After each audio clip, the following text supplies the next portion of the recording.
તો વડોદરાના પાદરાની ગંભીરા બ્રિજ દુર્ઘટના બામણ ગામના દિલીપ પઢિયાર હજુ પણ ગુમ છે। 36 કલાક બાદ પણ તેમને કોઈ જ બાળ નથી મળી। દિલીપભાઈ નોકરી પર જવા માટે નીકળ્યા હતા।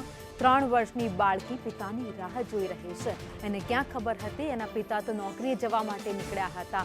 પિતાના મનમાં પણ ઘણા વિચારો હતા જ્યારે નોકરીએ જઈ રહ્યા હતા। ઘરે પાછા કેટલા વાગે આવશે એનો પરિવાર ઘરને નીકળ્યા હતા કે હું આટલા વાગે તો ઘરે પહોંચી જઈશ, પરંતુ ક્યાં ખબર હતી કે રસ્તામાં આવા જે બેદરકારીએ બનેલા બ્રિજ છે એમનો જીવ લઈ લેશે। જો કે ઘટનાને આજે 3જો દિવસ થવા આવ્યો છે, પરંતુ હજુ સુધી તેમની કોઈ જ બાળ નથી મળી।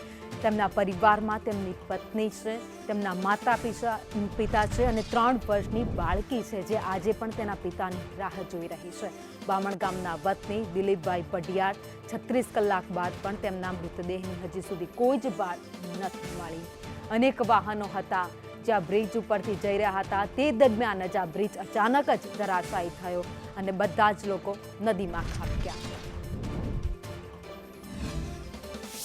તો એ પોતે કંપનીમાં જોબ કરી અને પોતાના પરિવારનું ગુજરાન ચલાવતા હતા। આવી એમનો મોહ તો તૂટી ગયો, એ કોના આશરે આવે? તો આ ખરેખર એક બહુ મોટી દુર્ઘટના હતી।